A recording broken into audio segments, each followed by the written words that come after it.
Knowledge library science में आपका स्वागत है। चैनल को लाइक शेयर सब्सक्राइब करो और हमें सपोर्ट करो। ठीक है, तो हम BLI 221 कर रहे थे, जिसमें हम यूनिट 2 में थे।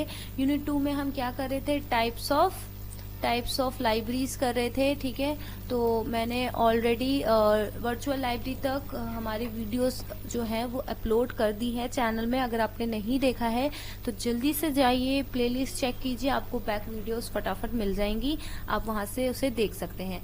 आज हम करेंगे टाइप्स ऑफ लाइब्रेरी में उसका लास्ट टाइप, 7th टाइप करेंगे हम, हाइब्रिड लाइब्रेरीज। ठीक है, तो हाइब्रिड लाइब्रेरीज क्या होती है आज वो हम करेंगे। ठीक है, इसके बाद हमारा जो यूनिट 2 है वो फिनिश हो जाएगा। उसके बाद मैं आपके लिए यूनिट 3 स्टार्ट करूंगी। ठीक है, मैंने एक एक यूनिट को बहुत ही डिटेल में पढ़ाया है। प्लीज आप जाके बैक वीडियो जरूर देखिए। थोड़ा टाइम लग रहा है मुझे क्योंकि मैं बहुत डिटेल में पढ़ा रही हूँ, इसीलिए तो बी पेशेंट। मैं पूरी कोशिश करूंगी कि मैं जितनी जल्दी हो सके ये जो पूरा कोर्स है ये मैं कवर कर दूं। ठीक है, चलिए आज हम देखते हैं हाइब्रिड लाइब्रेरीज क्या है। तो hybrid libraries is a term that enter the parlance of library information professor recently. ठीक है, it is stated that the term hybrid library was first coined by 1998 by Chris Rusbridge in the article published in the D library management. तो ये कब जो term आया था, ये बहुत ज्यादा पुराना टर्म नहीं है, ये बहुत ज्यादा न्यू टर्म है। इसको 1998 में ये आया था बाय क्रिस रसब्रिज। ये जो है ना ये ईयर और ये नेम जिसने इसको कॉइन किया था, ये बहुत इंपॉर्टेंट है। इस तरह के एमसीक्यूज बन जाते हैं। ठीक है, जब अगर आप कभी एग्जाम दोगे क्या कहते हैं किसी भी जॉब का, तो यहाँ वहां पर आपके लिए बहुत इंपॉर्टेंट हो जाता है, इसको रिमेम्बर रखना। ठीक है, तो ये हम लोग BLI की जो बुक है इग्नू की, वो बहुत अच्छी है। उसका जो सिलेबस है बहुत अच्छा है, इसमें आपको सारी इंफॉर्मेशन मिलती है। ठीक है, तो आपको ये अच्छे से पढ़ना है। सारे MCQs जो होते हैं वो सारे, उसके सारे आंसर्स इस बुक में है। ठीक है, तो ये बुक इतनी अच्छी है, अगर आप किसी दूसरी यूनिवर्सिटी से भी BLI कर रहे हो तो आपके सिलेबस के अकॉर्डिंग भी ये बहुत अच्छी है। आप ये वीडियोस देखो, अगर आप इग्नू से करते हो या फिर आप किसी भी अदर यूनिवर्सिटी से BLI का कोर्स कर रहे हो। ठीक है, नेक्स्ट देख लेते हैं। हम अब समझते हैं कि जो डेफिनेशन है वो हाइब्रिड लाइब्रेरीज की क्या है। What is a hybrid library? Hybrid library is a term used by librarian to describe the libraries containing a mixed of traditional print library material and the growing number of electronic resource. तो basically hybrid libraries जो है, basically हम बोल सकते हैं जो आज की जितनी भी लाइब्रेरीज है हमारे पास, ठीक है, जितनी भी लाइब्रेरीज है इंडिया में, वो सारी की सारी क्या है, हाइब्रिड लाइब्रेरीज है। ठीक है, तो ये बोल सकते हैं हम कि जो अभी इंडिया का जो स्टेज है, हमारे पास डिजिटल लाइब्रेरीज तो है, इलेक्ट्रॉनिक रिसोर्स भी तो है, बट अभी भी हम लोग समहाउ थोड़े पीछे रह गए हैं। ठीक है, लाइक आउटसाइडर ऑफ इंडिया। ठीक है, जो बाहर के जो देश है जैसे US हो गया, ब्रिटेन हो गया, वहां पर जो है वहां का जो डेवलपमेंट है वो अलग टाइप का है। तो जो अभी हम ये बोल सकते हैं जितनी भी लाइब्रेरीज इंडिया में अवेलेबल है वो सारी क्या है, हाइब्रिड लाइब्रेरीज है। बिकॉज हमारे पास क्या है, हमारे पास ट्रेडिशनल प्रिंट मटेरियल्स भी है और क्या है, इलेक्ट्रॉनिक रिसोर्स भी है। जैसे ऐसा नहीं है कि बाहर सारे के सारे एकदम वर्चुअल और डिजिटल लाइब्रेरीज ही हैं, वहां पर भी हाइब्रिड लाइब्रेरीज हैं, क्योंकि प्रिंट आप कुछ भी करो, प्रिंट मटेरियल भी रहेगा, बिल्कुल पैरेलल ही चलेगा वर्चुअल और डिजिटल लाइब्रेरी के। ठीक है, तो प्रिंट ऐसा नहीं है कि आगे जाके प्रिंट मटेरियल एकदम खत्म हो जाएगा लाइब्रेरी रिसोर्स में, नहीं, ऐसा नहीं होगा। प्रिंट मटेरियल जरूर होगा, बट ये कैसे होगा, जैसे जो भी वर्चुअल मटेरियल है, अब आप खुद से प्रिंट कर सकते हो। अगर आप कंफर्टेबल नहीं हो लैपटॉप्स और फोन्स में पढ़ने के लिए, तो आप उस चीज को खुद से प्रिंट करके पढ़ सकते हो। ठीक है, तो प्रिंट मटेरियल भी जो इलेक्ट्रॉनिक फॉर्मेट्स है उसके साथ साथ रहेगा। ठीक है, तो in other words hybrid libraries are the mix of traditional print material such as books, magazines as well as electronic based materials such as downloadable audio books and e-books and electronic journals. The challenge associated with the management of hybrid library is to encourage end user resource discovery and information use in a variety of formats and from a number of local and remote resource in a seamlessly integrated way। ठीक है, तो इसमें हम समझ पा रहे हैं जो कि क्या कहते हैं हाइब्रिड लाइब्रेरी है, वो एक तरह की मिक्स लाइब्रेरी होती है जिसमें ट्रेडिशनल प्रिंट लाइब्रेरी तो होती ही है, और क्या होता है इलेक्ट्रॉनिक बेस्ड मटेरियल भी होता है जो कि डाउनलोड कर सकते हैं। ऑडियो बुक्स हो गई, ई बुक्स हो गई, इलेक्ट्रॉनिक जर्नल्स हो गई, ये सारी। और एक चैलेंज होता है इनको क्या कहते हैं मैनेज करने का, ठीक है, जो कि एनकरेज करता है रिसोर्स डिस्कवरी के लिए, इंफॉर्मेशन यूज के लिए, कि आप वैरायटी फॉर्मेट्स में इंफॉर्मेशन को यूज कर पा रहे हो,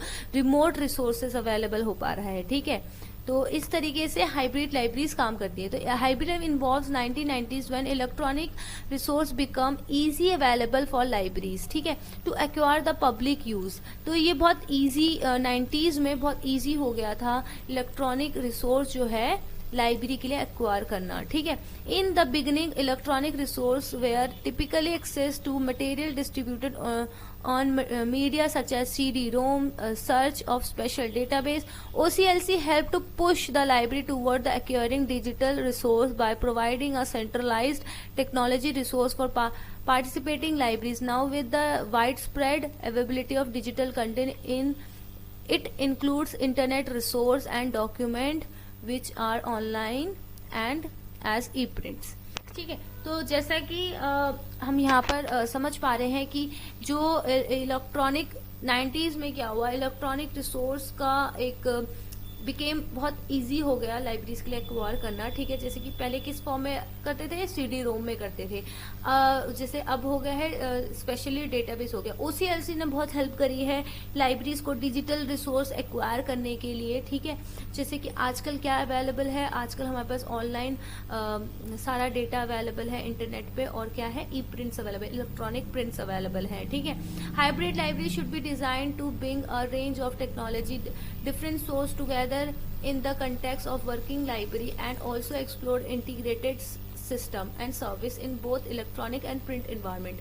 बेसिकली यहाँ पे यही बोला जा रहा है जो डिजाइंड है टेक्नोलॉजी का रिसोर्स को एक साथ रखना, जैसे कि प्रिंट मटेरियल और जो बोथ हमारे पास इलेक्ट्रॉनिक मटेरियल है वो दोनों उस मतलब वो टेक्नोलॉजी जो है वो दोनों को सपोर्ट करे और अच्छे से टुगेदर वर्क कर सके। ठीक है, तो क्रिस रसब्रिज ने 1919 में पॉइंट किया था, the hybrid library should not then be seen as nothing more than a uneasy traditional face between the conventional library and digital library. ठीक है, but rather than as a worthwhile model in its own right which can usefully developed and improved. जैसे कि हम जानते हैं पहले हम बहुत जब हम ट्रेडिशनल फेस पे रहते थे तो हम बहुत अनईजी समझते थे कि हाँ ट्रेडिशनली कैसे डिजिटली कैसे करेंगे, क्या होगा, पर धीरे धीरे समय के साथ क्या हुआ, डेवलप्ड हुई, और ये जो हाइब्रिड लाइब्रेरी है वो एक अच्छे इम्प्रूव्ड वर्जन में बदली। ठीक है, जो कि बहुत यूजफुल हो गई है। ठीक है, नेक्स्ट देखते हैं, या नेक्स्ट क्या है, it may be point out that the kind of library has been given other labels। the concept of gateway libraries बहुत सारे अदर कंसेप्ट आ गए। एक कंसेप्ट है gateway library, for instance seems to be the which describe a similar idea है। Gateway library भी और hybrid library जो है वो आर द सेम। ठीक है, in other word the gateway library and the hybrid library are the same. इसको new similar ideas को नए नाम दिए गए। They describe the real world situation where the libraries provide access to range different media but also express the ideal of the greater integration. ठीक है, तो gateway libraries और जो हाइब्रिड लाइब्रेरीज है आर द सेम, जहां पर traditionally print और electronic format को है उनको दोनों को रखा जाता है। Hybrid library needs staff that trained in helping user navigating the vast amount of information available in digital age. The staff should have expertise and trained in handling the electronic media as well as traditional media. तो इसमें हम समझ पा रहे हैं कि जो hybrid libraries होती है उसके जो स्टाफ होते हैं वो बहुत ही वेल ट्रेन्ड होने चाहिए और हेल्पिंग होने चाहिए, जो यूजर को नेविगेट करें जो भी वास्ट उनके पास टेक्नोलॉजी इंफॉर्मेशन है, बिकॉज उनके पास प्रिंट मटेरियल भी है और क्या है आप ट्रेडिशनली प्रिंट क्या कहते हैं, ट्रेडिशनली प्रिंट मटेरियल और डिजिटल मटेरियल बोथ है, ठीक है। तो उन दोनों को क्या कहते हैं अच्छे से हैंडल करना, ये एक जो हाइब्रिड लाइब्रेरी के जो स्टाफ है उन्हें अच्छे से आना चाहिए। तो इशू क्या क्या है हाइब्रिड लाइब्रेरी में, ये देख लेते हैं। Issue in hybrid library, some of issue facing in hybrid library are digital divide, ठीक है। डिजिटल डिवाइड इसका है कि एक इशू है इंटर ऑपरेटिबिलिटी, ठीक है, collection development, ownership of electronic resource and preservation of digital media. तो यहाँ पर हम पहले समझ लेते हैं डिजिटल डिवाइड क्या है। The term digital divide is used to describe the gap between those with information technology knowledge and those who do not possess this knowledge, ठीक है। तो डिजिटल डिवाइड बेसिकली क्या है, ये एक टर्म है, एक गैपिंग दिखाता है टेक्नोलॉजी जो एबल है इंफॉर्मेशन टेक्नोलॉजी को यूज करने के, और जो इसको पोजेस नहीं कर रहे हैं, ठीक है। बेसिकली डिजिटल डिवाइड उसको बोला जाता है कि आजकल हमारे पास मोबाइल फोन्स है ना, हम डिजिटली लिटरेट है कि हम जो भी डिजिटल इक्विपमेंट्स है उसको इस्तेमाल कर सकते हैं, हमें यूज करना आता है। आजकल तो छोटे छोटे बच्चे हैं जो आराम से स्मार्टफोन चला लेते हैं, बट आज से 10 साल पहले ऐसा हम सोच भी नहीं सकते थे, ठीक है। तो नेक्स्ट देख लेते हैं इंटर ऑपरेटिव। ये जो है usually the concept of interoperative is focused on the technical interoperability between information system. For example, a system-centric definition of interoperative might be the ability of two or more system or component to exchange information and use the exchange information without special efforts on the part of either system, ठीक है। तो basically inter operative का मतलब ये है कि जो user है वो अच्छे से ट्रेंड हो पाए, अच्छे से यूज कर पाए जो भी डेटा अवेलेबल है, चाहे वो मतलब इलेक्ट्रिक फॉर्मेट में है या फिर वो डिजिटल फॉर्मेट। इलेक्ट्रिक फॉर्मेट में होने का ये मतलब ये है कि वो जो यूजर है वो इतना कैपेबल होना चाहिए कि वो उस टेक्नोलॉजी का इस्तेमाल कर सके, ठीक है। Hybrid library owns the subscribe to different resource in different format, ठीक है। वो डिफरेंट रिसोर्स को सब्सक्राइब करते हैं। Some of the common formats e journals, serials, printed monographs, CD, DVD. The main component of digital library framework are user interface, repository and handle systems and search systems. The handle systems and search system are the major component that should be designed with interoperability features to search across different repository owned by different vendors.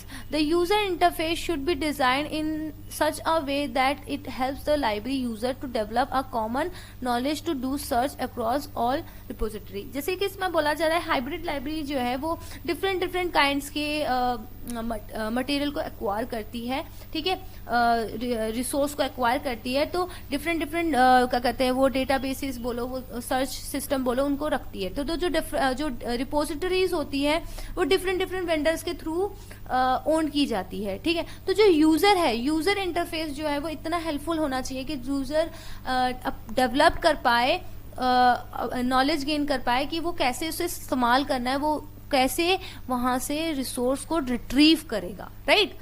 चलिए next देखते हैं collection development. Collection development is another challenge facing by hybrid libraries. तो ये एक another challenge है। The process is similar to the of traditional library in the fact hybrid library follow the same policy and procedure followed in traditional library collection development, ठीक है। तो basically जो process है hybrid library का collection development का, जो traditional format जो है वो उसी को ही फॉलो करती है बेसिकली, ठीक है। जो भी प्रिंट मटेरियल के लिए इस्तेमाल किया जाता है उसी को ही वो इस्तेमाल करके अपने कलेक्शन को डेवलप करती है, ठीक है। तो ओनरशिप ऑफ इलेक्ट्रॉनिक, ये भी एक बहुत एक इश्यू है कि आप हर चीज आप इलेक्ट्रॉनिक अवेलेबल नहीं कर सकते जब तक आपके पास परमिशन ना हो उस पर्टिकुलर बुक। मान लीजिए कोई बुक है आप ले रहे हो, अगर वो इलेक्ट्रॉनिक वे में अवेलेबल है तो ठीक है। अगर जो डिजिटाइज कर रहे हो आप, तो आपको उस ऑथर की, उस पब्लिकेशन की आपको परमिशन लेनी पड़ेगी, because they have a copyright. आप इस तरीके से नहीं उसे डिजिटली अवेलेबल करवा सकते हो। तो आपको अगर वो परमिशन दे रहे हैं तब आप कर सकते हो। चलिए देख लेते। This is one of the problematic aspects faced by hybrid library. Ownership of electronic material is virtual, not physical. ठीक है, there are no clear policy about the ownership of electronic material once the subscription is cancelled or expired. Library have to pay attention to the legal contract from the database vendor.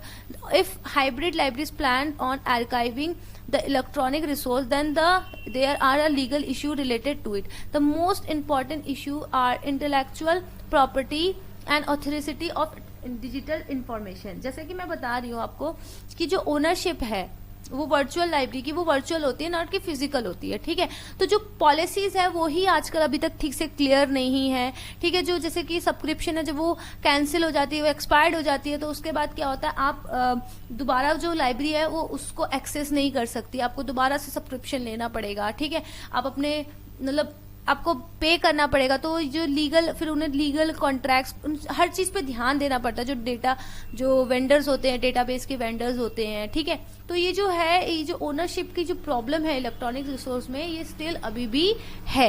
चलिए next देखते हैं, preservation of digital media. Digital media कैसे preserve करते हैं। The to make the digital preservation of digital media cost effective standardization different media format is required.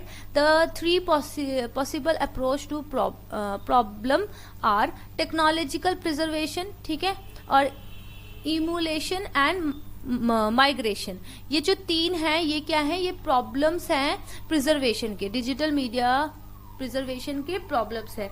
ये जो preservation है वो कॉस्ट इफेक्टिव होना चाहिए। ठीक है, और उसका जो स्टैंडर्ड है वो मीडिया फॉर्मेट में होना चाहिए। ठीक है, ठीक है, तो इसके ये तीन जो प्रॉब्लम्स है वो हैं। चलिए थोड़ा सा पढ़ लेते हैं। In technology preservation method both hardware and software related to the digital information are preserved. This may not be cost effective because change to hardware and different version of software need to be either maintained or constantly upgraded. ठीक है, ये इसमें बोला गया है। ये तो सही है कि बहुत ज्यादा कॉस्टली तो होता नहीं है, ठीक है, बट ये है कि आपको हमेशा अपने सॉफ्टवेयर और हार्डवेयर को अपग्रेड करना पड़ता है। ठीक है, तो ये एक बहुत ही चैलेंजिंग हो जाता है कि आपको हमेशा ध्यान देना पड़ेगा। देखिए, प्रिजर्वेशन, अगर फिजिकल ऑब्जेक्ट अगर डिटोरेट हो रहा है तो इसका मतलब ये नहीं कि डिजिटली अगर आपने उसे एक बार सेव कर दिया तो आप उसे बिना ध्यान दिए छोड़ सकते, नहीं।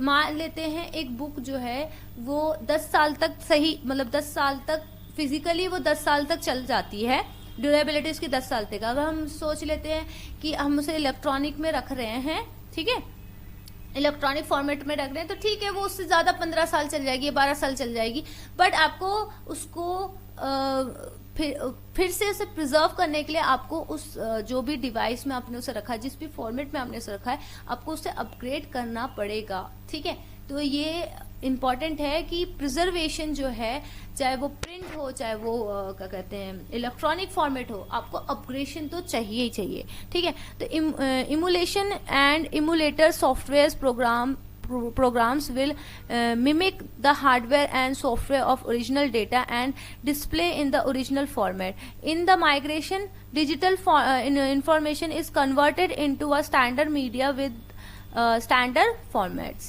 ठीक है, तो ये इसका क्या कहते हैं, बोल सकते हैं कि जो क्या कहते हैं इमुलेशन होता है वो बेसिकली क्या करता है, वो सॉफ्टवेयर का एक ओरिजिनल डेटा का एक डिस्प्ले मिमिक बना देता है। ठीक है, और migration, digital migration digital information को कन्वर्ट करता है एक स्टैंडर्ड फॉर्मेट में। ठीक है, तो ये इसके चैलेंजेस हैं। ठीक है, तो इस तरीके से हमने फाइनली हमारा जो यूनिट 2 है वो फिनिश आउट होता है। ठीक है, हमने हाइब्रिड लाइब्रेरी पढ़ लिया है और हमारा जो यूनिट 2 है वो फिनिश हो चुका है। अब हम नेक्स्ट वीडियो में यूनिट 3 स्टार्ट करेंगे, तो मैं बहुत जल्दी ही वीडियो लेके आऊंगी। और प्लीज चैनल को इसी तरह से लाइक शेयर सब्सक्राइब करते रहो और हमें सपोर्ट करते रहो। Thank you so much.